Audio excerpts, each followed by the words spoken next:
ನಮಸ್ಕಾರ ಸ್ನೇಹಿತರೆ. ನಾವು ಊಟ ಮಾಡುವ ಸಮಯದಲ್ಲಿ ಇಲ್ಲ ಟೀ ಕುಡುವ ಸಮಯದಲ್ಲಿ ಇಂಥ ಆಹಾರಗಳನ್ನು ಸೇವನೆ ಮಾಡುವ ಸಮಯದಲ್ಲಿ ಈ ನೊಣಗಳು ಆ ಕಡೆ ಈ ಕಡೆ ಓಡಾಡ್ತಾ ಮತ್ತು ನಾವು ಸೇವಿಸುವಂಥ ಆಹಾರಗಳ ಮೇಲೆ ಬಂದು ಕೂತ್ಕೊಳ್ಳೋದನ್ನು ನಾವು ಗಮನಿಸುತ್ತೇವೆ. ಹೋಟ್ಲ್ಗಳಲ್ಲಾಗಿರ್ಬೋದು, ಮನೆಗಳಾಗಿರ್ಬೋದು, ಸಹಜ. ಎಲ್ಲ ಕಡೆ ಕೂಡ ನೊಣಗಳು ಇರೋದು ಸಹಜ. ಒಂದು ವೇಳೆ ನಾವು ಸೇವಿಸಿದಂಥ ಆಹಾರಗಳ ಮೇಲೆ ಆ ನೊಣಗಳು ಬಂದು ಕೂತಾಗ ನಾವು ಆ ನೊಣವನ್ನು ಹಿಂಗೆ ಓಡಿಸಿ ಮತ್ತೆ ಅದೇ ಆಹಾರವನ್ನು ಸೇವನೆ ಮಾಡುವುದನ್ನು ನಾನು ಅನೇಕ ಜನರನ್ನು ನೋಡಿದ್ದೇನೆ. ಹೋಟೆಲ್ಗಳಲ್ಲಾಗಿರ್ಬೋದು, ಕೆಲವೊಬ್ಬರು ಆ ಟೀಗೆ ಬಿಟ್ಟು ಕೂಡಲೇ ಕೆಲವು ಚೆಲ್ಬಿಟ್ಟು ಅರ್ಧ ಚೆಲ್ಬಿಟ್ಟು ಮತ್ತೆ ಕುಡಿದು ಇಂಥದ್ದೆಲ್ಲ ನೋಡಿದ್ದೇವೆ.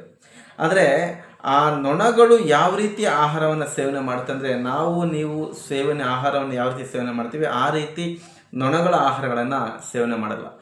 ನೊಣಗಳು ಮೊದಲಿಗೆ ಆಹಾರದ ಮೇಲೆ ಬಂದು ಕೂತ ತಕ್ಷಣವೇ ಅದು ವಾಂತಿಯನ್ನು ಮಾಡುತ್ತೆ. ವಾಂತಿಯನ್ನು ಮಾಡಿದ ನಂತರ ಅದರಲ್ಲಿರುವಂಥ ಒಂದು ಲಿಕ್ವಿಡನ್ನು ಅದು ಮತ್ತೆ ಹೊರಗಾಗುತ್ತೆ. ಅದಾದ ನಂತರ ಈ ಆಹಾರಗಳು ಎಷ್ಟೇ ಗಟ್ಟಿಯಾದ ಆಹಾರಗಳಾಗಿರ್ಬೋದು, ಏನೇ ಆಹಾರಗಳಾಗಿರ್ಬೋದು, ಅದು ಲಿಕ್ವಿಡ್ ರೂಪದಲ್ಲಿ ಮಾರ್ಪಡುತ್ತೆ. ಲಿಕ್ವಿಡ್ ರೂಪದಲ್ಲಿ ಮಾರ್ಪಟ್ಟಾಗ ನಂತರ ಆ ಲಿಕ್ವಿಡ್ ಅನ್ನೋದು ನಕ್ಕುತ್ತೆ. ಆ ನಕ್ಕುವ ಮೂಲಕ ನೊಣಗಳು ಆಹಾರವನ್ನು ಸೇವನೆ ಮಾಡುತ್ತೆ. ನೀವು ಇಲ್ಲ ಬೇರೆ ಪ್ರಾಣಿಗಳು ಸೇವನೆ ಮಾಡೋ ಥರ ಆಹಾರಗಳನ್ನು ನೊಣಗಳು ಸೇವನೆ ಮಾಡಲ್ಲ. ನೊಣಗಳು ಆಹಾರವನ್ನು ಸೇವನೆ ಮಾಡುವಂಥ ಪದ್ಧತಿ ಈ ರೀತಿ ಇದೆ. ಆ ನೊಣಗಳು ಬಂದ ಆಹಾರದ ಮೇಲೆ ಕೂತು ಕೂಡಲೇ ಅದು 1 ಸೆಕೆಂಡ್ 2 ಸೆಕೆಂಡ್ 1 ಸೆಕೆಂಡ್ 2 ಸೆಕೆಂಡಲ್ಲಿ ಅದು ವಾಂತಿ ಮಾಡಿ ಆಗಿರುತ್ತದೆ. ಮತ್ತೆ ನಾವು ಅದನ್ನು ಹೋಗ್ಲಾಡಿಸಿದಾಗ ನೊಣಗಳು ಹೋಗುತ್ತೆ. ಬಟ್ ನೊಣಗಳು ಮಾಡಿದಂಥ ವಾಂತಿ ಆ ಆಹಾರದಲ್ಲಿ ಹಾಗೆ ಇರುತ್ತೆ. ಅದಕ್ಕೋಸ್ಕರ ಯಾವುದೇ ಕಾರಣಕ್ಕೂ ಆ ನೊಣಗಳು ಬಂದು ಕೂತ ತಕ್ಷಣ ಖಂಡಿತವಾಗಿ ಅದನ್ನು ಓಡಿಸಿ ಆಹಾರ ಸೇವನೆ ಮಾಡೋಕ್ಕೆ ಹೋಗ್ಬಿಡಿ. ಅದು ಎಲ್ಲಿ ಕೂತಿದೆ ಅದಕ್ಕಿಂತ ಸ್ವಲ್ಪ ದೂರ ಅಗಲದಷ್ಟು ಆಹಾರವನ್ನು ತೆಗೆದು ಬಿಸಾಕಿ ಸೈಡಲ್ಲಿಡಿ. ಇಟ್ಟ ನಂತರ ಆಮೇಲೆ ಆ ಆಹಾರಗಳನ್ನು ಮಕ್ಕಳಾಗಿರ್ಬೋದು, ದೊಡ್ಡವರಾಗಿರ್ಬೋದು ಸೇವನೆ ಮಾಡಿದ್ರೆ ಅನೇಕ ರೀತಿ ಫುಡ್ ಇನ್ಫೆಕ್ಷನ್ ಮತ್ತು ಅನೇಕ ರೀತಿಯ ಅನಾರೋಗ್ಯಗಳಿಂದ ತಡೆಯುವಂಥ ಒಂದು ಸಾಧ್ಯತೆ ಇರುತ್ತೆ. ಮತ್ತು ಅಮೇರಿಕದಲ್ಲಿ ನೋಡಿ, ಈ ಫೇಸ್ಟ್ಗಳ ಅಡ್ವರ್ಟೈಸ್ಮೆಂಟ್ ಯಾವುದೇ ನೀವು ನೋಡಿದ್ರೂ ಕೂಡ ಅದರಲ್ಲಿ ಕೆಲವು ಅಂಶಗಳನ್ನು ಕಡ್ಡಾಯವಾಗಿ ಪಾಲಿಸಬೇಕು ಅಂತ ಅದರಲ್ಲಿ ಬರೆದಿರ್ತಾರೆ ಸ್ನೇಹಿತರೆ. ಮೊದಲನೇದಾಗಿ 6 ವರ್ಷ ಕೆಳಪಟ್ಟವರಿಗೆ ಈ ಪೇಸ್ಟನ್ನು ಉಪಯೋಗಿಸೋಕ್ಕೆ ನೀಡಬೇಡಿ. ಒಂದು ವೇಳೆ ಉಪಯೋಗಿಸಿದರೆ ಕೂಡಲೇ ನೀವು ಆ ಮಕ್ಕಳನ್ನು ಆಸ್ಪತ್ರೆಗೆ ಕರ್ಕೊಂಡೋಗಿ. ಮತ್ತು ಈ ಏನು ಬ್ರಷನ್ನು ನೀವು ಯೂಸ್ ಮಾಡ್ತೀರಾ, ನೀವು ಎಷ್ಟೇ ದೊಡ್ಡವರಾಗಿರ್ಬೋದು ಕೂಡ ಎಷ್ಟು ಕಡಿಮೆ ಯೂಸ್ ಮಾಡೋಕ್ಕೆ ಸಾಧ್ಯನೋ ಅಷ್ಟು ಕಡಿಮೆ ನೀವು ಪೇಸ್ಟ್ಗಳನ್ನು ಯೂಸ್ ಮಾಡಿ ಅನ್ನೋ ರೀತಿಯಲ್ಲಿ ಸ್ಪಷ್ಟವಾಗಿ ಅದರಲ್ಲಿ ಬರೆದಿರ್ತಾರೆ.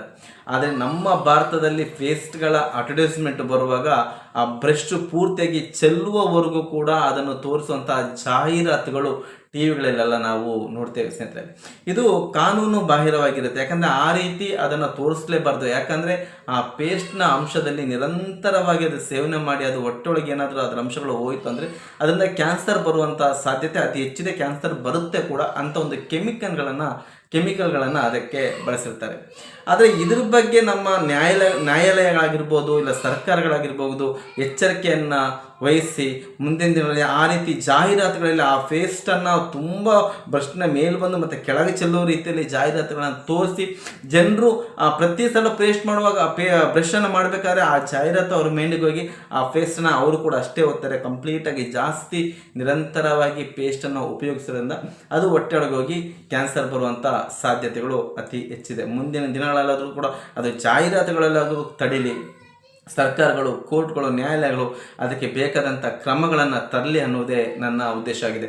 ನನ್ನ ಮೂಲ ಉದ್ದೇಶ ಅಷ್ಟೇ, ಭಾರತೀಯರು ಪ್ರತಿಯೊಬ್ಬರು ಕೂಡ ಅವರವರ ಆರೋಗ್ಯವನ್ನು ಉತ್ತಮವಾಗಿ ಕಾಪಾಡ್ಕೊಳ್ಬೇಕು. ಆರೋಗ್ಯಕ್ಕಿಂತ ದೊಡ್ಡ ಐಶ್ವರ್ಯ ಇನ್ನೊಂದಿಲ್ಲ ಅಂತ ಅನೇಕ ಬಾರಿ ಕೂಡ ನಾನು ಹೇಳಿದ್ದೇನೆ. ಇವತ್ತು ಕೂಡ ಹೇಳ್ತೇನೆ, ಮುಂದೆ ಕೂಡ ಅದರ ಬಗ್ಗೆ ವಿಚಾರಗಳನ್ನು ತಿಳಿಸ್ತಾ ಬರ್ತೇನೆ ಸ್ನೇಹಿತರೆ. ಈ ಪೇಸ್ಟ್ಗಳು ಬರೋಕ್ಕಿಂತ ಮುಂಚೆ ಬೇವಿನ ಕಡ್ಡಿಯಲ್ಲಾಗಿರ್ಬೋದು, ಮಾವಿನ ಕಡ್ಡಿಯಲ್ಲಾಗಿರ್ಬೋದು, ಉಪ್ಪುಗಳಲ್ಲಾಗಿರ್ಬೋದು, ಇದ್ದಿಲುಗಳಲ್ಲಿ ಹಲ್ಲುಗಳನ್ನು ಉಜ್ತಾ ಇದ್ರು ನಮ್ಮ ಹಿರಿಯರು. ನಾವು ಕೂಡ ಚಿಕ್ಕದಲ್ಲಿರ್ಬೇಕಾದ್ರೆ ಇದ್ದಿಲಲ್ಲೇ ಹಲ್ಲನ್ನು ಉಜ್ತಾ ಇದ್ವಿ. ಆ ಟೈಮಲ್ಲಿ ಯಾವುದೇ ಕಾರಣಕ್ಕೂ ಯಾರಿಗೂ ಕೂಡ ಈ ಹಲ್ಲು ಹುಳುಕಾಗಿರ್ಬೋದು, ಹಲ್ಲು ನೋವಾಗಿರ್ಬೋದು ಇಂಥದ್ದು ನಾವು ಕೇಳಿರಲಿಲ್ಲ. ಅತೀ ಕಡಿಮೆ. ಆದರೆ ಈಗಿನ ಕಾಲದಲ್ಲಿ ಪ್ರತಿಯೊಬ್ಬರು ಕೂಡ ಉತ್ತಮವಾದಂಥ ಕ್ವಾಲಿಟಿ ಮಟ್ಟದ ಪೇಸ್ಟ್ಗಳಂತ ನಾವೇನು ಜಾಹೀರಾತುಗಳನ್ನು ನೋಡಿ ಆ ಪೇಸ್ಟ್ಗಳನ್ನು ಉಪಯೋಗಿಸ್ತಿದ್ದೀವಿ. ಪ್ರತಿಯೊಬ್ಬರ ಮನೆಯಲ್ಲೂ ಕೂಡ 15 ವರ್ಷದ ಮಕ್ಕಳಿಂದ ಹಿಡಿದು 50 ವರ್ಷದವರು ಕೂಡ ಪ್ರತಿಯೊಬ್ಬರು ಕೂಡ ಅಲ್ಲಿನ ತೊಂದರೆಗಳಿಗೆ ಒಳಗಾದವರು ಅತಿ ಹೆಚ್ಚು ಜನರಿದ್ದಾರೆ ಸ್ನೇಹಿತರೆ. ನಮ್ಮ ಹಿರಿಯರು ಏನು ನಮ್ಗೆ ಹಾಕಿ ತೋರಿಸ್ಕೊಟ್ಟಿದ್ದಾರೋ, ಆ ಬೇವಿನ ಕಡ್ಡಿ ಆಗಿರ್ಬೋದು, ಇಲ್ಲ ಹಿದ್ದಿಲಾಗಿರ್ಬೋದು, ಇಲ್ಲ ಮಾವಿನ ಕಡ್ಡಿ ಆಗಿರ್ಬೋದು, ಅದೆಲ್ಲ ಯಾವತ್ತಿಗೂ ಕೂಡ ಶಾಶ್ವತ ಮತ್ತು ಅತಿ ಉತ್ತಮವಾದದ್ದು. ಅಂಥದ್ದು ಮತ್ತೆ ಬಳಕೆಗೆ ಬರಲಿ. ಆದಷ್ಟು ಅಲ್ಲಿನ ಸಮಸ್ಯೆ ಅಂತಲ್ಲ, ಭಾರತೀಯರಲ್ಲಿ ಎಲ್ಲರಲ್ಲೂ ಕೂಡ ಎಲ್ಲ ರೀತಿಯಾದಂಥ ಆರೋಗ್ಯಗಳಲ್ಲಿ ಉತ್ತಮವಾಗಿರಬೇಕು ಅನ್ನೋದೇ ನನ್ನ ಉದ್ದೇಶ ಸ್ನೇಹಿತರೆ. ಇಂಥ ಅನೇಕ ವಿಚಾರಗಳನ್ನು, ಉತ್ತಮವಾದಂಥ ವಿಚಾರಗಳನ್ನು ಈ ಚಾನಲ್ ಮೂಲಕ ನಿಮಗೆ ತಿಳಿಸ್ತಾ ಬರ್ತಾ ಇರ್ತೀನಿ. ಚಾನಲನ್ನು ದಯವಿಟ್ಟು ಸಬ್ಸ್ಕ್ರೈಬ್ ಮಾಡಿ. ವಿಷಯ ಇಷ್ಟ ಆಗಿತ್ತಂದರೆ ವಿಡಿಯೋವನ್ನು ಲೈಕ್ ಮಾಡಿ ಮತ್ತು 4 ಜನರಿಗೆ ಈ ವಿಚಾರಗಳು ತಲುಪಿಸುವ ಮಟ್ಟಿನಲ್ಲಿ ವಿಡಿಯೋವನ್ನು ಶೇರ್ ಮಾಡಿ ಅಂತ ನಿಮ್ಮಲ್ಲಿ ಕೇಳ್ಕೊಳ್ತಿದ್ದೇನೆ. ಮತ್ತೆ ಮುಂದಿನ ಸಂಚಿಕೆಯಲ್ಲಿ ಭೇಟಿ ಮಾಡೋಣ. ಅಲ್ಲಿವರೆಗೂ ನಮಸ್ಕಾರ ಸ್ನೇಹಿತರೆ.